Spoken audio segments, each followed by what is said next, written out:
Hai, selamat datang di Sawirum bersama aku Sari Dewi. Hari ini aku mau cerita soal buku yang sudah aku baca, judulnya Convenience Store Women, karyanya Sayaka Murata. Aku tertarik dengan novel ini karena ketika aku cari rekomendasi tentang buku novel Jepang, ngarah deh ke sini. Ya udah, akhirnya aku baca di Gramedia Digital. Novel ini bercerita tentang seorang wanita berusia 36 tahun bernama Keiko. Dia adalah seorang pegawai part-time di convenience store selama 18 tahun. Di sini digambarkan Keiko sangat mencintai pekerjaannya. Jadi walaupun ritme kerja di convenience store itu lelah dengan shift-shift yang sangat ketat, tapi dia sangat-sangat menikmatinya. Bahkan kalau udah sampai rumah, dia kebayang lagi nih aktivitas-aktivitas dia yang ada di tempat kerja. Dia udah gak sabar banget untuk masuk kerja keesokan harinya. Mungkin udah sampai relung-relung jiwa dia kali ya. Konflik di novel ini muncul ketika keluarga dan teman-teman terdekatnya mulai mempertanyakan tentang arah dia ke depannya. Kayak, woi lu udah lama banget kerja di situ, lo nggak mau upgrade karir? Atau lo nggak mau nikah aja? Keiko pun akhirnya mulai kepikiran ya dengan pertanyaan-pertanyaan yang ada di orang sekitarnya. Kayak dia udah mulai goyah gitu. Weh, ada apa nih? Tapi kok gue kayaknya happy-happy aja sih. Terus habis ini gue baiknya ngapain dong? Ya emang gak salah juga sih, mungkin ya orang-orang yang di dalam cerita itu. Gimana Keikonya aja harusnya menjawab pertanyaan-pertanyaan kayak gitu. Nah, jadi memang karakter si Keiko ini selalu berusaha untuk terlihat normal, berusaha untuk fit in dalam kehidupan bermasyarakat ini. Lalu di tempat kerja, dia akan bertemu dengan satu orang tokoh yang akan membuat Keiko menghasilkan satu keputusan yang besar dalam hidupnya. Jadi buku ini cocoknya buat siapa sih? Jadi buku ini cocok banget buat kamu yang pengen baca buku ringan karena ini cuman berapa halaman doang sih, pendek, mungkin cepet banget pasti kalian kalau mau baca ini. Tapi jujur walau konfliknya tuh terlihat sederhana, tapi bagiku it's painful dan disturbing. Tapi ini disturbing yang bakal lo lanjut sampai akhir sih. Hati-hati spoiler ya, kalau kalian masih mau lanjut berarti aku asumsiin kalian sudah baca bukunya. Kalau nggak mau di spoiler, ya udah nanti habis baca bukunya balik lagi ke sini ya.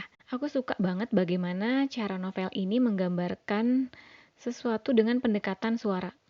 Jadi pembaca kayak diajak berimajinasi lagi ada di lorong-lorong koridor toko, kayak penggunaan kata-katanya tuh misalkan ketika pintu store dibuka sama pembeli, pasti kan mungkin aku kan jadi kebayangin suaranya klining-klining. Ada juga suara TV yang diputar, suara barcode scanner mungkin yang suaranya ting. Enggak ding, it. Atau suara barang yang dilempar pengembeli ke dalam sebuah troli. Ya penjelasan-penjelasan gitu tadi kan jadi membuat kita apa ya, kayak nostalgia kalau lagi ada di supermarket. Siapa yang gak suka belanja? Aku kalau belanja aku puterin semua loh, semua koridor, kayak walaupun udah tahu punya daftar belanjanya itu apa, tapi seneng aja ngedengerin musik yang lagi dipasang, ya kayak happy aja gitu. Konflik di novel ini tuh memang tentang si Keiko yang berusaha fit in di dalam kehidupan masyarakat, kayak gimana sih jadi warga negara yang baik. Gimana sih caranya gue diakuin sama masyarakat kalau gue pakai cara yang beda, mesti nggak apa-apa nggak sih gitu. Memang yang menarik di sini adalah karakter Keiko ya, karena menurutku karakter Keiko pasti ada di dalam diri setiap manusia.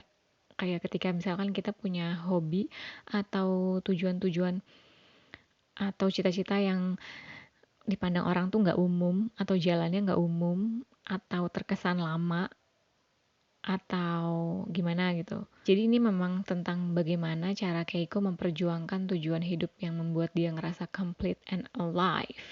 Setelah aku baca novel ini, aku jadi ngerti sih kenapa Keiko tuh bingung banget sama tujuan hidup dia, karena dari kecil dia selalu dibiasain untuk sama ibunya kayak, ya udahlah lo ngambil yang normal-normal aja jalan, udahlah lo bersikap kayak orang normal pada umumnya aja lah gitu. Tapi ya akhirnya dia capek sendiri karena harus memenuhi keinginan orang-orang di sekitarnya. Apalagi kalau misalnya ngomong sama si A, si B, si C, kan beda-beda abis itu.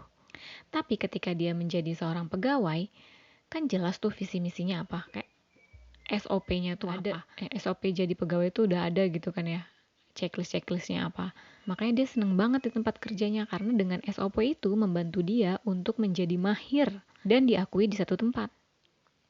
Wah, lo pegawai yang hebat. Nah, kayak gitu tuh penggambaran Keiko di tempat kerjanya. Sedangkan di masyarakat, dia merasa dia nggak pernah dianggap cukup. Mungkin dia tuh harusnya bikin SOP ya buat dirinya sendiri. Kalau entahlah dia mau jadi seorang ibu atau dia mau jadi seorang eh, career woman atau jadi aktivis atau apa, itu kan kalau kayak gitu kan pasti ntar SOP-nya udah ada sendiri-sendiri tuh. Harus melakukan apa. Nah, Keiko ini yang ya mungkin itu prosesnya dia juga ya. Itu experience aku ketika baca novel Convenience Store Woman. Kalau kalian gimana? Kayaknya seru banget deh kalau misalkan kalian cerita di kolom komen, siapa tahu aku bisa dapet insight baru. Jadi cukup segitu aja ya. Nanti kita lanjut di video selanjutnya. Bye!